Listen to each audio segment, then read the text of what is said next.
consultant, and I'm here with Marla, my girlfriend, and we're going to talk about speaking. Yes, yes, yes. I help you go from overwhelmed to income. Marla helps you go from speaking on stage to income. So it's going to be a really cool talk, and I wanted to welcome Marla. Thanks for being here. We're going to have so much fun on this chat. Thanks for having me, Kathy. This is going to be a great talk. Happy New Year, everyone. Happy New Year. Happy New It's Year. only 2 days into 2024. There's so much more. Yes, there is. Yes, there is. Well, I wanted to tell you a little bit about Marla. Now, some of you already know her, but some of you might not. Now, Marla is quite impressive. She has a degree in psychology, for one, which is very interesting for being a speaker because she can put those pieces together. She's the founder of Speakers on Fire Academy. And she's a speaking coach, a life coach, and the art of presence trainer. I want to know more about that. Marla teaches you how to master your presence and create a bigger impact by building your wow factor and your connection to the audience. And you'll see this live as we talk today. So, Marla's mission really is to help you speak so that people will listen, right? We can speak all we want, but if they're not listening and we're like, who cares? It doesn't really matter, right? Who cares? Let's just keep it interesting and wear crazy hats, right, Marla? Every day. Let's play. I keep Every day, rhyming. Just cut me off anytime because if I just rhyme too much, it's going to get old. Okay. oh, I just love it. Okay, so listen, Marla can do one-on-one coaching. She also has group programs. So her unique exercises help beginner and even experienced speakers transform their talks immediately. So let's get going and jump into it, Marla. I am so happy you're here. Talk to me about the bridge between psychology and you becoming a speaker trainer. What was that transition? Oh, that's so important. Oh my gosh, because let's fake it. Let's fake it. Yeah. Let's face it that speaking is still the number one fear of all people of all time for decades and decades. It's the number one fear. Why is that? It's not because we don't want to speak, but to speak in front of a group or in public or to a potential client, to do any of that, we're afraid of being judged. Yeah. And then there's this whole package around that, all these emotional attachments. It's, how do we look? Are we good enough? Is our message important? How do we sound? All of those things, do they really want to listen to me? All of those things come up. And as a kid, we grew up and a lot of us had messages of you're not good enough or don't speak up. Children need to be quiet. Or, you don't look good enough, or your message doesn't matter. What you say doesn't matter. And all of those messages that we got that at least to some degree, if not a big degree, they stick with us. And then even, as we have experiences, so maybe you had an experience speaking and it didn't go so well. So then that sticks with you. And I help people unhook from the past. Like literally unhook from the past because we are hooked by it and it holds us back. Yeah, that's so very important. We all have hooks from the past. And I think even if people aren't learning to speak, unhooking anything from the past is a good thing. And it could be something at 6 years old, that it's like, don't stand up there and be bold, don't do that. Sit down, all those things that we learn over the years. I just think it's interesting that, you started in psychology and went into speaking. It makes total sense. But I don't think I've met another speaker trainer that had that background. So that's pretty cool. I like that. Now, tell me, okay, now you're doing this. How long have you been a speaker trainer, by the way? It's been about 4 or 5 years, getting close to 5 years now, but I've been on stages my whole life. So I have both those passions. Psychology is still, I love learning about human behavior, and I'm also a life coach. So I help people with all kinds of personal issues. And I love that. And I just am fascinated by human behavior. I mean, we're so interesting, right? And there's so many ways to overcome some of the challenges that we have that are not just about talking about them, but they're so interesting. But as far as being on a stage, I started out being a dancer. At age 9, I started performing. and performed constantly, and then was in musical plays and performed constantly. And I wrote speeches. I remember being in confirmation class, and they say, okay, who wants to do the confirmation speech for the class at graduation? Nobody would raise their hand, nobody. And I'm like, oh, please, me. I couldn't wait, because I love to write and I love to speak. That's fantastic. Yeah, good thing they were probably like, I'm glad someone volunteered. Let Marla do it. She can do it. Oh my gosh. So I'm not sure who this is. Hello out there. Thank you for saying you didn't know I started out as a dancer. So I don't see your name there, but so glad to have you here. And yes, I still dance. Come on. You got to, you got to see a little bit of that in me. She still has a tiara, she's got it going on here. So that's pretty darn cool. And the more that you can speak, I think the better you feel. And I'm with you on that. It's the number one fear, I guess, is speaking, public speaking. For me, it came natural as well. And I think that some of us are blessed that it works out that way. Although, before we hit stage, we always have a little bit of nerve. So what do you suggest to people as you're working with them and they're getting ready to go on stage? Do you have any best practices that you recommend that people do prior to like the entrance? Yes, absolutely. And that's true. Even experienced speakers, even celebrities get those little nervous butterflies before they speak. Even if they've spoken a lot before, it's very common. And so two ways to approach that. One is ahead of time. You want to practice calming techniques so you get good at them. And I teach some unusual exercises that really help people get very grounded and very centered. And it not only helps the nerves, but it makes you a much better communicator, more authentic. And we can get into that in a minute, but to keep answering your question. So ahead of time, you want to learn these techniques.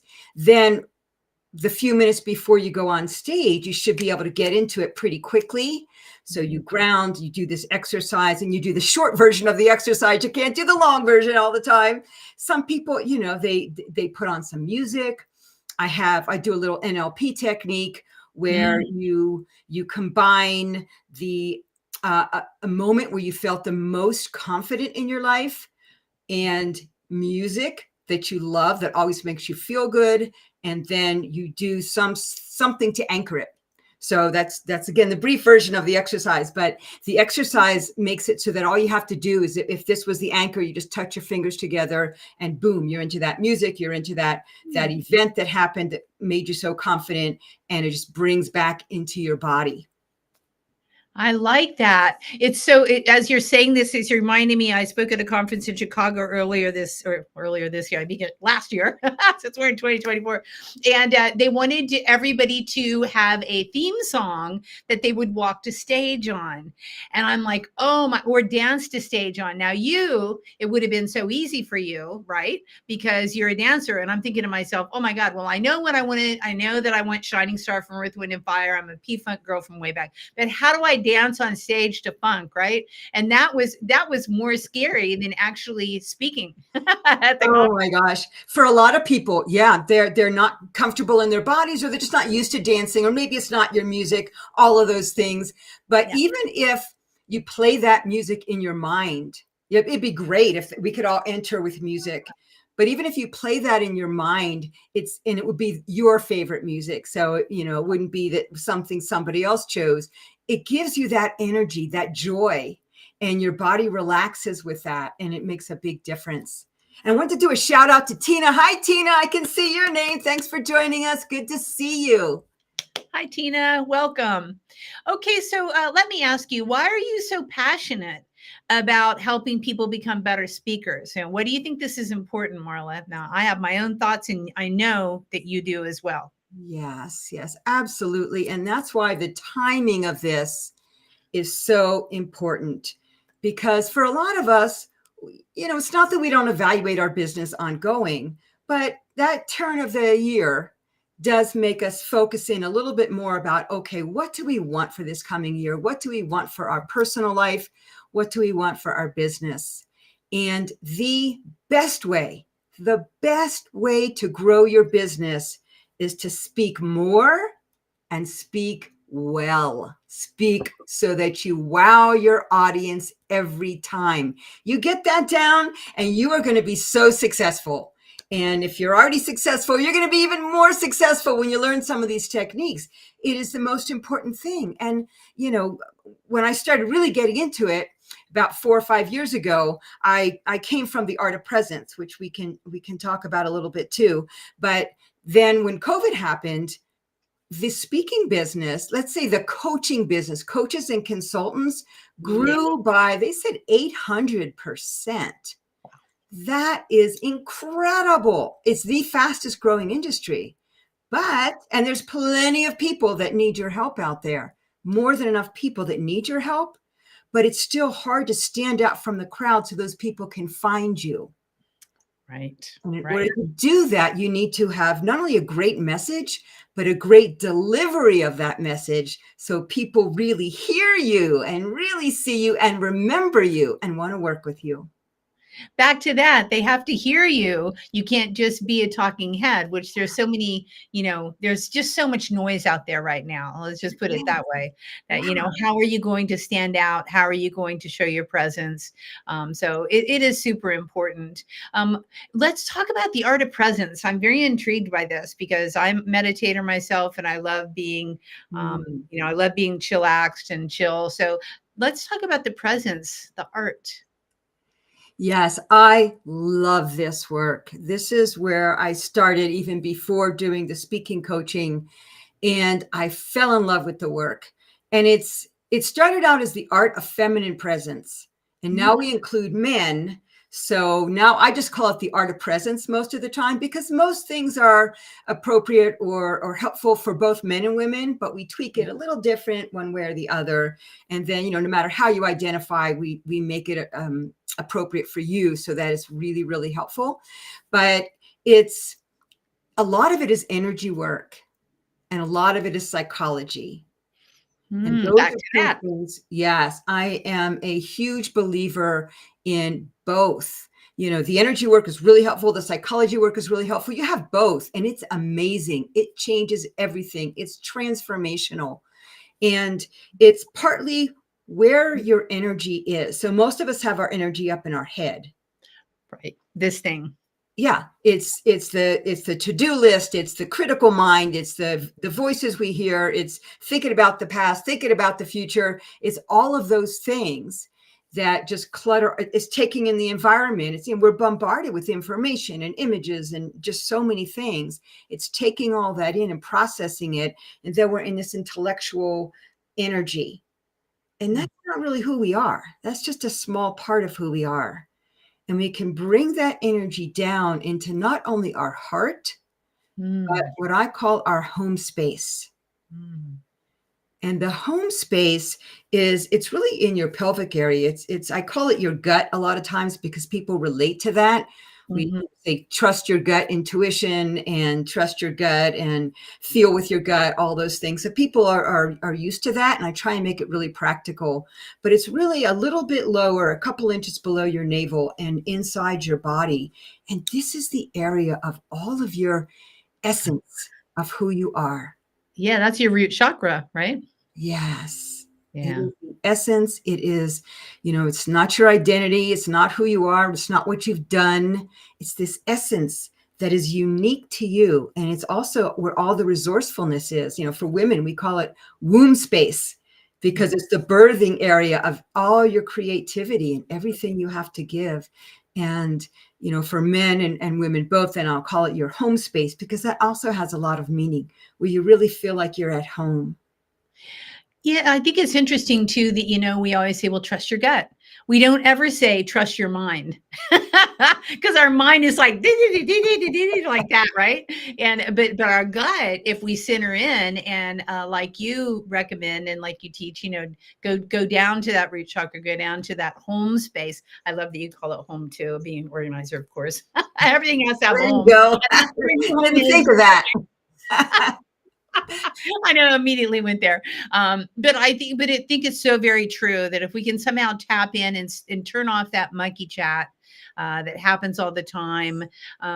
I think that's why a lot of people think that they're ADD or ADHD more now. You hear that over and over and over. And I think it's just we're bombarded now.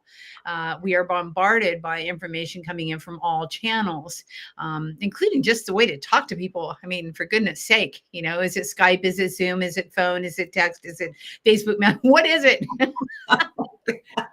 But going down to that level, to the home space, I think is great.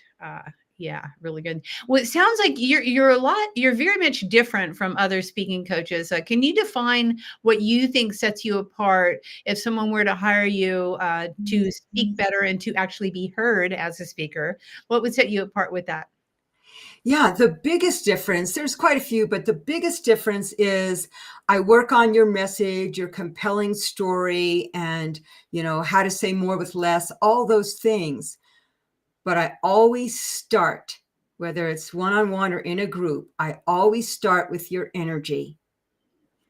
Always start with getting you out of this head energy and into your home space, because that in itself quickly changes everything. And no matter how great your message is, if you don't radiate it from inside, from your whole being, it doesn't land as well with other people. And also when you communicate from this place, the content becomes more about other people instead of, this is me, this is what I do, this is how I can help you, even is not the same as, this is really what you're going to get from working with me.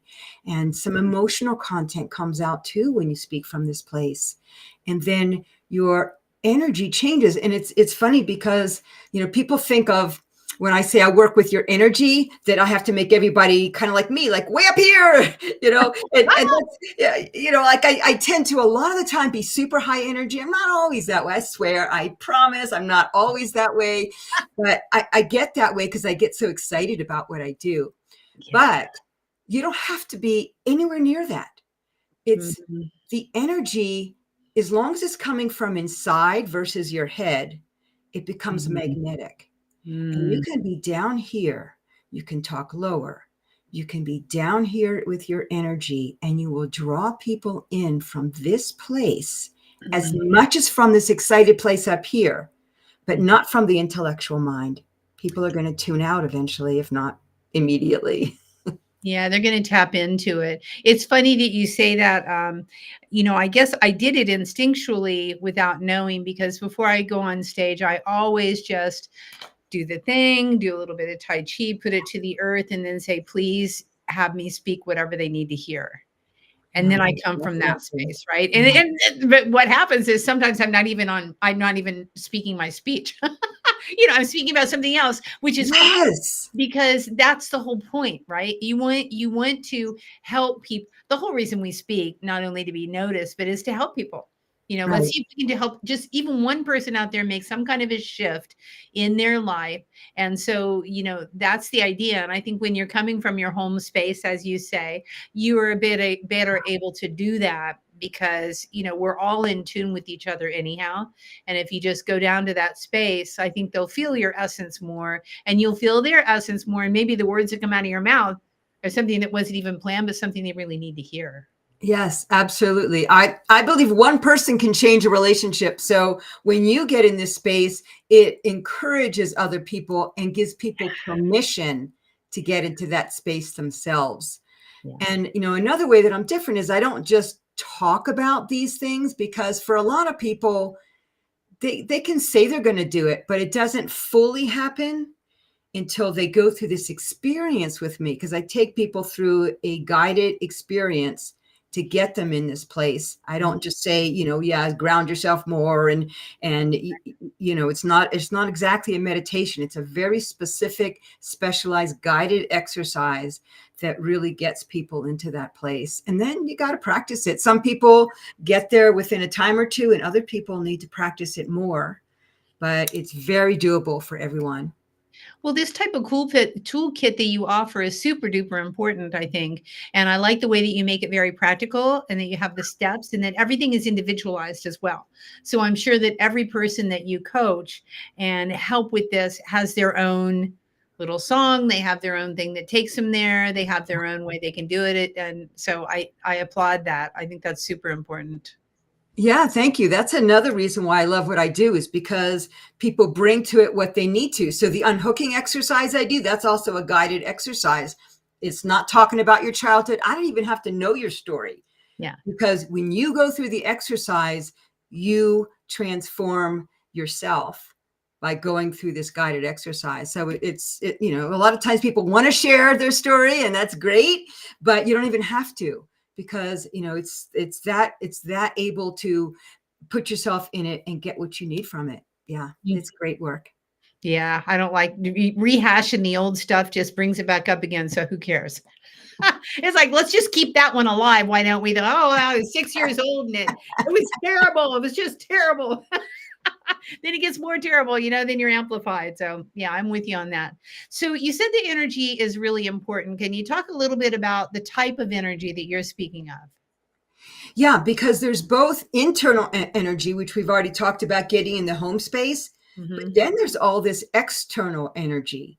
So Mm-hmm. we're all in mastery or not of the energy around us too, and that gets communicated to other people. So I say there's 4 types of energy. The first type is the shrinker. So people, and a lot of speakers will do this, they're with their family and they're like blabbing away, and they get on a stage or even a Zoom room or even a meeting if they're on a team, and they just shrink. They're quiet, or when they do talk, their voice is, like really mousy. They round their shoulders, or they literally lean back, and their energy is shrunken. Their energy globe, I call it a light globe, is about here. It's like all around, just barely outside their body. Then the second type of energy is almost the opposite of that. It's the spiller or projector. And that's what a lot of people do also, is they throw their energy out and they project it onto you when they're in performance mode. And some of that is entertaining and fun, and it gets attention, certainly. But if that's all you got, if you're just always projecting, exactly, people will back out away from you because it's too much.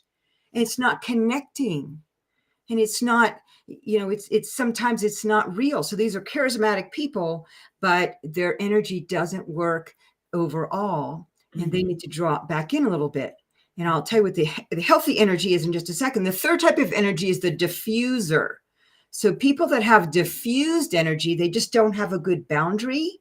And a lot of times they don't even take a stand on what they want to talk about. They just want to be liked.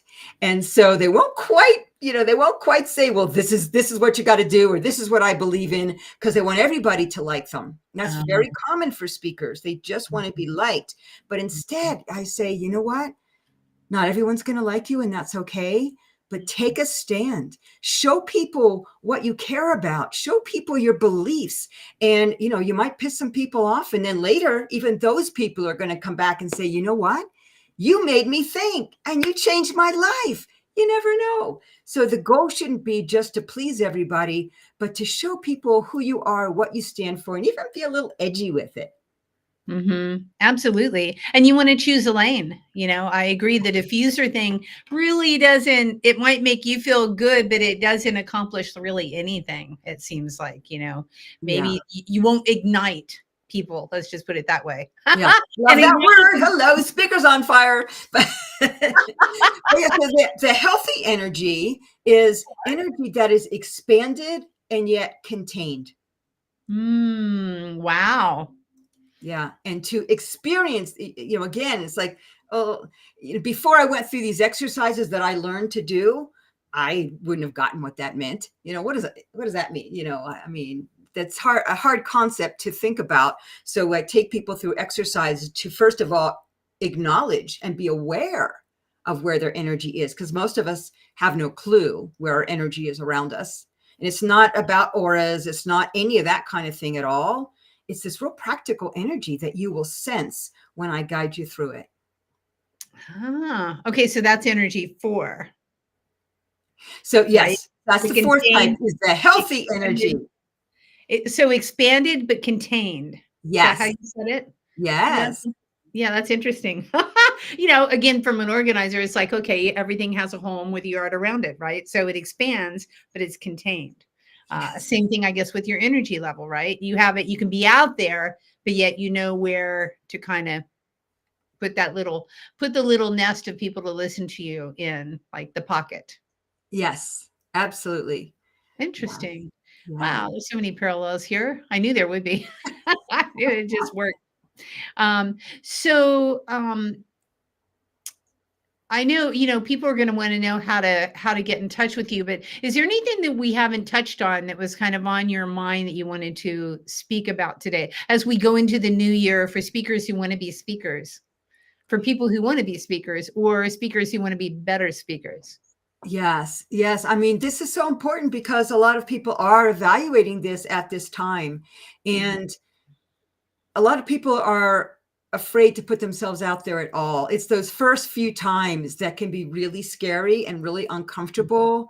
So, first of all, know that your message is important and your Yes. story is unique, whatever your story is. And it doesn't have to be a super traumatic story. That might be, and then you're going to really inspire people. But Mhm. you could inspire people just with your presence and telling the stories that you do have. And so everybody has a story that they can put themselves out there with, and everybody has a message. So maybe you want to be an inspirational speaker and you're not selling anything, or maybe you do have something that, you have a business like the 800% increase in coaches that have happened. I know a lot of you out there that are listening or watching, you do have a business and you do want to sell people something because you want to give them some help, because a lot of people need help with so many things. I mean, their weight or their health or their relationships or their business, their market. There's so many things we need help. Everybody needs a coach. And Yeah. I, Yeah. yeah, so I want to, first of all, just encourage you to speak up, and then to say that, anyone can speak and you can get over your fear of speaking, but learn good speaking techniques so that you are a fabulous speaker, so that you stand out from the crowd, and so that you help more people.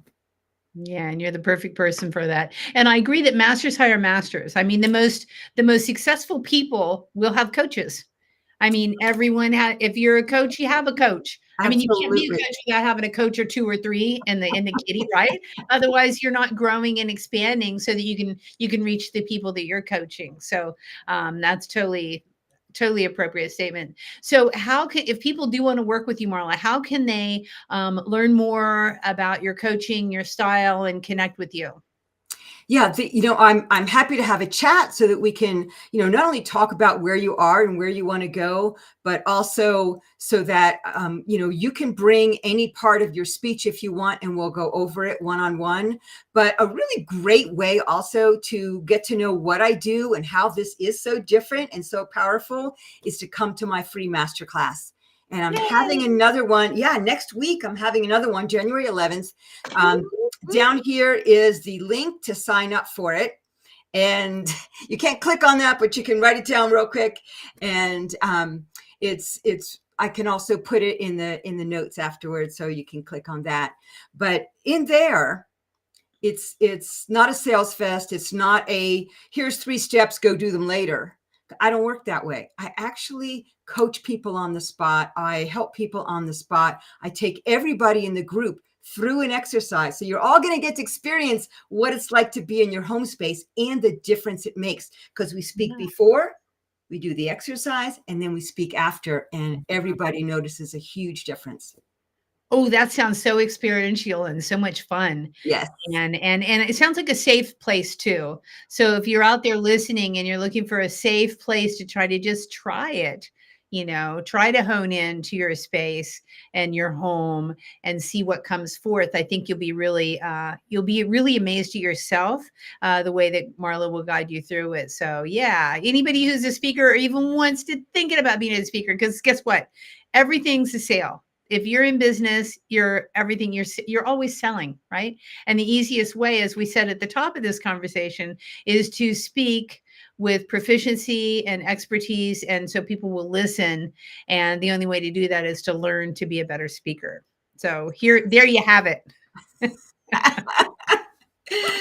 Oh my gosh, Kathy, you said that so well. And thanks for bringing up the safety part too, because that is another thing that some people are concerned about. But I definitely create that safe space between, I've done this for years. I've actually done therapy for people for decades because I started doing that a long time ago on some pretty serious issues. So I'm also very concerned about making it a safe space. So absolutely.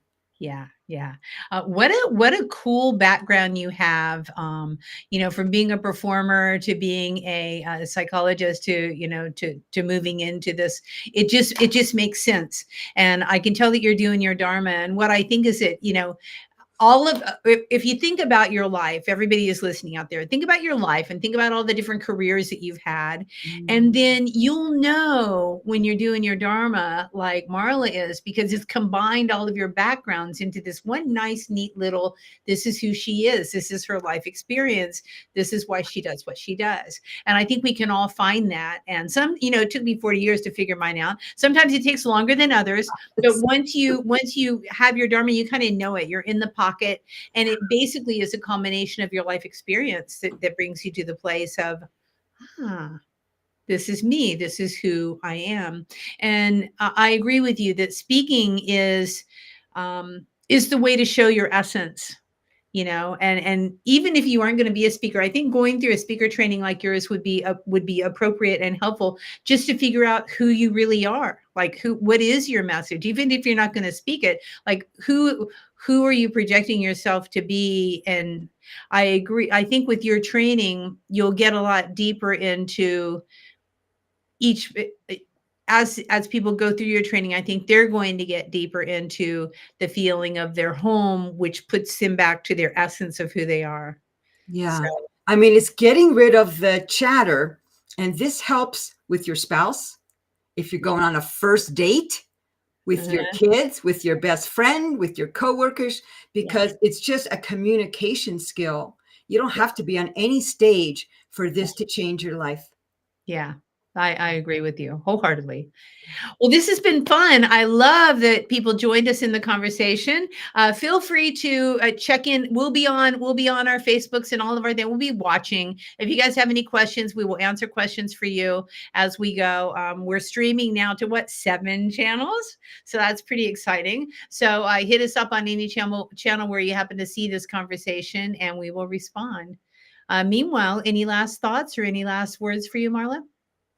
Just Happy New Year. I believe in all of you. You're going to be great. It's going to be a fantastic year. And reach out. We'd love to hear from you. Yeah. Okay. Well, until then, hopefully we'll see you very, very soon, each and every one of you. And thanks, Marla. I really appreciate this conversation. It Thanks, makes a lot Kathy. of sense. I appreciate you. All right.